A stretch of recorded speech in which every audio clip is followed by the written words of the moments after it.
at this point, President Trump made it clear that he's with the people of Iran. So my guess is that it's too late not to act. And the implications for America in other fields, if he doesn't act at this point, I think are too great. We do know that the American president likes to win, and he likes it to be quick and effective. So I think now it's mostly an operational question. This specifically is a regime that has to fall. And here, unlike, I think, in Iraq, this is not a top-down situation. You have wide support for the regime falling. How are people in Israel feeling about what's unfolding? Anxious, preparing. The Free Palestine Brigade, their silence here, the UN silence. I love it when kind of Israelis and Jews, like, they act surprised. They're like, where are they? I'm like, you're just doing it for Twitter, but you never really expected them to say anything. You would be shocked if it were the other way around, right? Okay, everyone, today we are joined by the incomparable Einat Wilf. She is a former member of Israel's Knesset, an author, one of the most brilliant activists for Israel and for truth out there. Einat, I see your content so often online and you are so articulate, so much so that I actually saw, I think it may have been an interview you were doing at a big conference. I think it was in India, if I'm not mistaken. And you were talking about how cause and effect is inverted in the story of the Israeli-Arab conflict.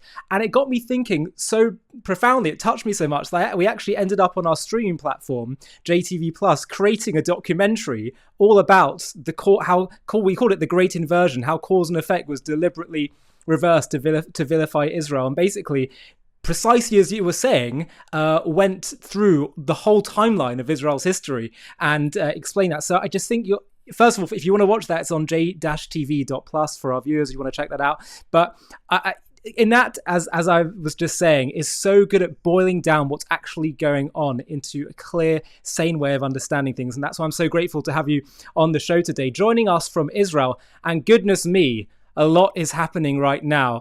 And I really want to get your thoughts on that. But before that, just to say, welcome to JTV. Thank you for joining us.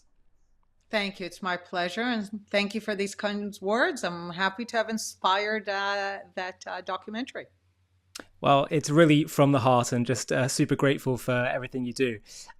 With everything that's happening right now with Iran, possibility of America striking, is America backing down? Are they playing Iran? No one's quite sure what's going on. First of all, how are people in Israel feeling about what's unfolding?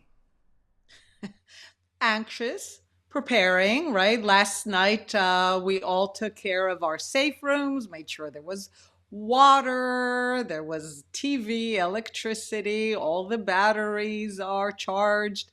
So yeah, right now it's kind of this kind of preparation, anticipation, anxiousness. That's where we are at this moment. Of course, underlying that is a lot of hope for real transformation in Iran. Israelis for a very, very long time looked forward to seeing the people of Iran finally liberated. And so we're watching this with personal anxiousness in case of an attack, and if they choose to retaliate against Israel the way that Saddam Hussein did when America attacked. But underlying that, I mean, you even see Israelis going on Twitter saying, if this is what we have to go through so that Iran will finally be free, so be it. Wow. And now just to the geopolitical situation with Iran, what is your assessment of what's going on, the mixed signals we're getting from Trump? What do you think is going to happen now? So on the broader scale, my assessment is the same for a while now. I always told people that I'm no expert on Iran, but I'm very much an expert on the supporters of Palestinianism through the century, whether it's the Nazis or the Pan-Arabists or the Soviets, and they all share the same kind of pattern, which is they are all ultimately defeated in war, hot or cold, and they find themselves in the dustbin of history. And I'm not making a theological argument here of don't mess with the Jews, even though that would be nice. I'm making a kind of sociological argument that if you begin to divert your resources, everything you have, to the obsession of the non-existence of a Jewish state, rather than to caring for your people, solving your problems, then yeah, you will ultimately be defeated in wars and you will end up in the dustbin of history.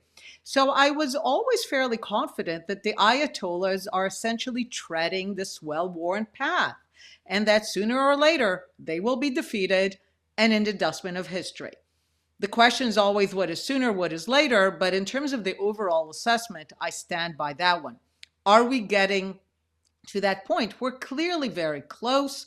There was a very interesting piece about Iran from someone who's actually considered associated with the regime. And he spoke of going through the streets of Iran and having them a late Soviet feel. So there's very much a kind of 1989 feel at the moment. And I do think that the fall of the Ayatollah regime is on par with the fall of the Soviet Union. They both share that kind of exporting the revolution element, and ultimately to the kind of to the detriment of their own people and societies. So in that, I think we're nearing it. Clearly, it makes a big difference that America seems to now stand with the people, hopefully correcting the mistakes. The biggest one, even President Obama himself admitted to it being a big mistake after raising the hopes of the Iranians for freedom, then essentially throwing them to the dogs. I hope President Trump is not going in the same direction. We do know that the American president likes to win, and he likes it to be quick and effective. So I think now it's mostly an operational question. Is there a path where America takes some kind of attack? I don't know, simultaneous taking out of the, IRGC headquarters or anything of the sort, that brings down the regime in a very clear way. My guess is that now the operational focus is on finding something that will be quick and clear victory and effective. And do you think Trump should act? At this point, he said he would. He said if the Iranians will shoot at protesters, which they did, we don't have enough information because they're cutting off their people from the world in order to engage in a massacre. But we know that the numbers are much higher than what trickles out there. So at this point, President Trump made it clear that he's with the people of Iran, that he's against the regime if they shoot at the protesters. So my guess is that it's too late not to act, and the implications for America in other fields, if he doesn't act at this point, I think are too great. So the question is, what is the best way to act? I don't think there's an option of not acting. The question is, can he act in a way that he likes, which is a quick and effective win? I mean, some people might point to how Trump was saying with the Hamas hostages, no more dribs and drabs. That's it. We're going to, Hamas, it's all over for them. And then, he didn't exactly. Yes, in the end, a deal came about. So some are saying, yes, he might feel he need to act. But on the other hand, sometimes he has backed down a little bit, retreated a little bit. That is a possibility. You're right. I had greater hopes for all hell will break loose when he just became president about the hostages. We did get all the living hostages, the one that remained alive, and except for one, the remains of all the ones who were murdered by the Gazans. But ultimately, I think he was at least trying to get something true to what he said. So yeah, ideally, the US will find a way to bring down the regime to kind of give the last push. By the way, this is what politicians love in general. Politicians like to just do the last turning of the key and then get the credit. So I think in many ways, that's what probably he's looking for. Is there something that he just turns the key and ultimately the regime falls? the blood has already been spilled, the courage of the Iranians. Can America can just do kind of the last push? I hope there is such a plan and there is such an operational opportunity. And what do you say to the regime change brigade, to those who say we tried regime change in Iraq and look what happened, it was a disaster, so we can't repeat the same thing here? So actually, this is less my expertise, but I saw quite a few lists online of people listing successful regime changes by the United States, and was actually pretty impressive and long list. Some of Yeah. them in Latin America, clearly in Europe, Nazi Germany, Imperial Japan, and all their collaborators are remarkable and shining examples of regime change. So the notion that it is always a failure is, I think, has nothing to rest on. And by the Yeah, way, this specifically is a regime that has to fall. And here, unlike I think in Iraq, this is not a top down situation. You have wide support for the yeah, regime falling. And that makes, I think, a huge difference. absolutely. Really, really important point. I also want to know what you make of the fact that so many of the wokies, the people that claim to care about human rights, the Free Palestine Brigade, their silence here, the UN silence, even Amnesty International, they put out a little graphic saying, internet shutdowns are always wrong, couldn't even bring themselves to mention Iran. And even people like Piers Morgan, who I feel like kind of try to play off both sides and, often goes on the attack against Israel, even he is saying, it's so clear as day that the Free Palestine cause was cynical, was not genuinely concerned with human rights. Just wonder what you made of this, and do you think more and more people now on the ground are waking up to this, or is that just wishful thinking? So shocking, right? Again, one of the benefits, bizarrely, of being Jewish, of living in Israel, is that you see these things years before everyone else sees them. You see the corruption of the United Nations, the way that the United Nations has been totally taken over by anti-Zionism and Palestinianism, again, to the detriment of its foundational ideals. Um, we've seen it has this short name, the Red Green Alliance, the alliance of the kind of Marxists, Soviets, wokists with the Islamists. And Israel has always been the thing, or shall we say, Jewish sovereignty, Jew Zionism has always been the thing that they could agree on. So we always saw when this alliance would corrupt institutions. So this is the alliance that essentially corrupted the United Nations to make it just a useless organization. And people don't understand that there were beautiful high ideals for the United Nations. The fact that it was entirely made useless and corrupted, being taken over by this red green alliance of the Soviet countries and the Islamists, is actually a real loss for the world. The Red Green Alliance corrupted universities, corrupted social sciences and humanities and academia. The Red Green Alliance is what brought down the Shah and brought in the Islamists and the Islamic Revolution. And of course, the leftists, the communists, were the first victims of this takeover, right? They were the useful idiots on the way to being taken over by the Islamists. So, and the Jews of Iran had to flee. So the Jews kind of get the front seat row to how these ideologies and alliance constantly corrupts countries, organizations, ideas. So we're not exactly surprised, right? Yeah. I love it when kind of Israelis and Jews and like they act surprised. They're like, where are they? I'm like, you're just doing it for Twitter, but you Yeah. never really expected them to Yeah. say anything.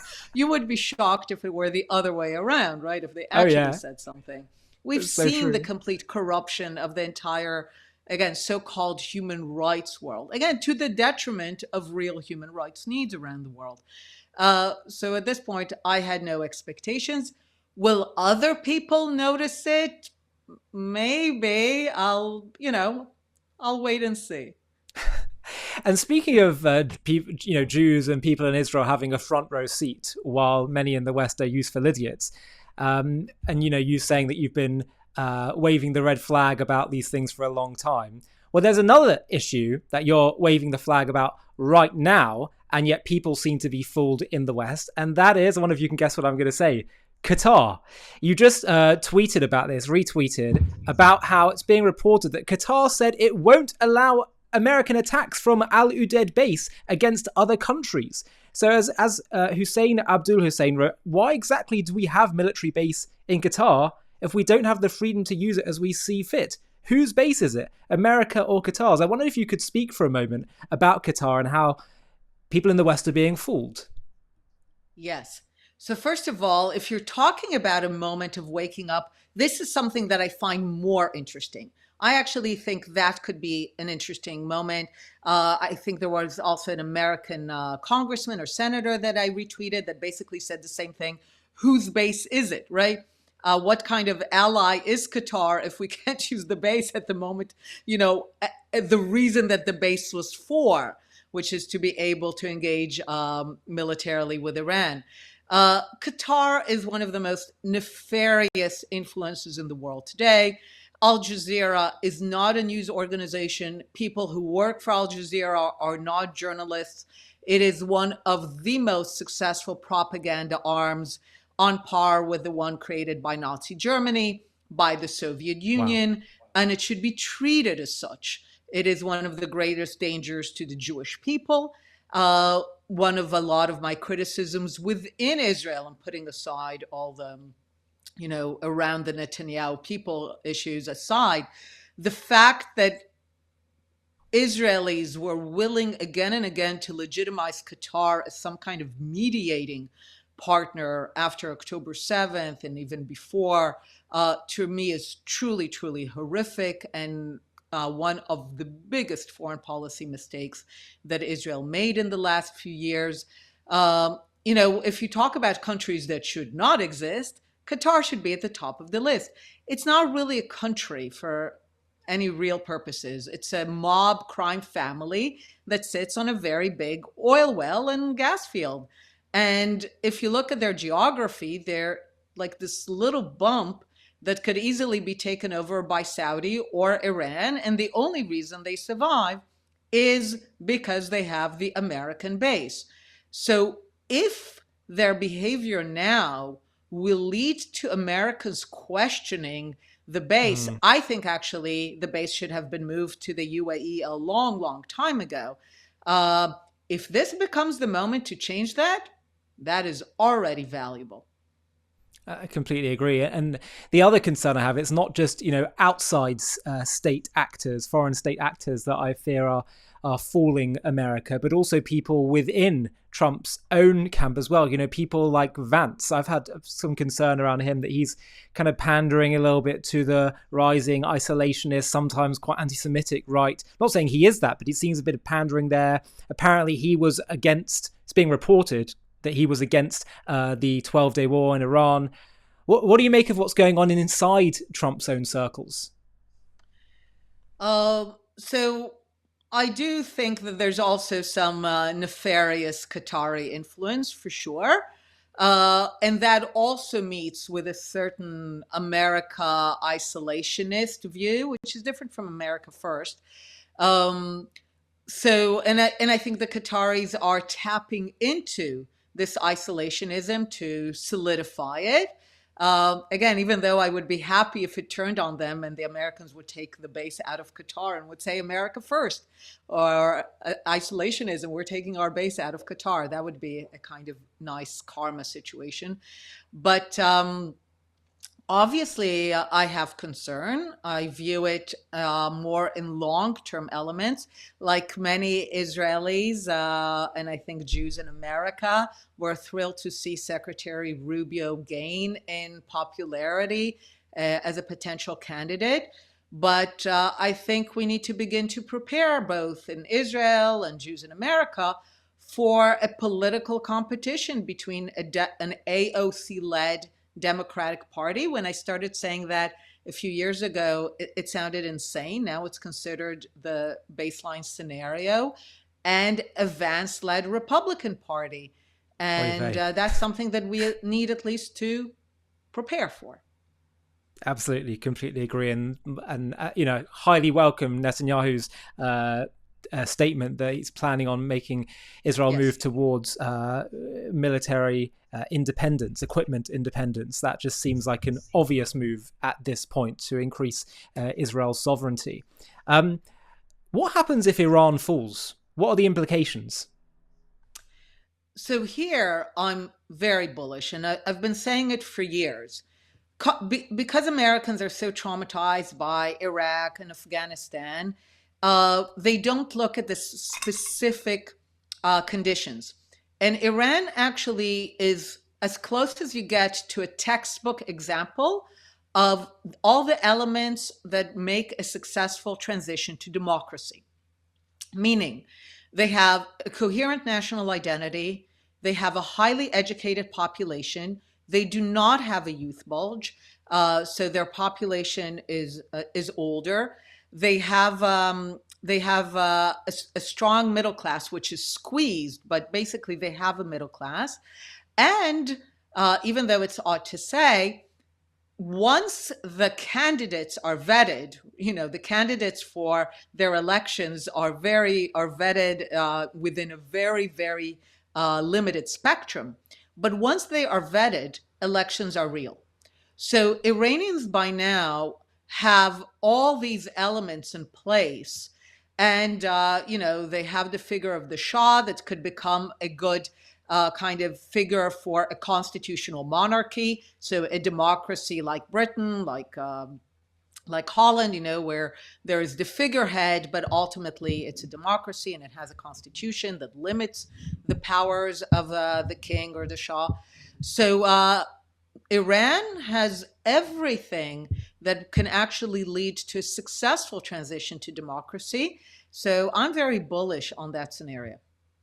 Wow. Well, I agree with you about the potential for such improvement in the region and the world at large. Let's now zoom into Israel and what's happening there. I've seen some podcasts and commentary from you recently where you're talking about Arab Zionism, Arabs buying into the concept of Zionism as an essential part of the solution, ultimately, to the whole Israeli-Arab conflict. Can you talk to us about why this is such an important foundation?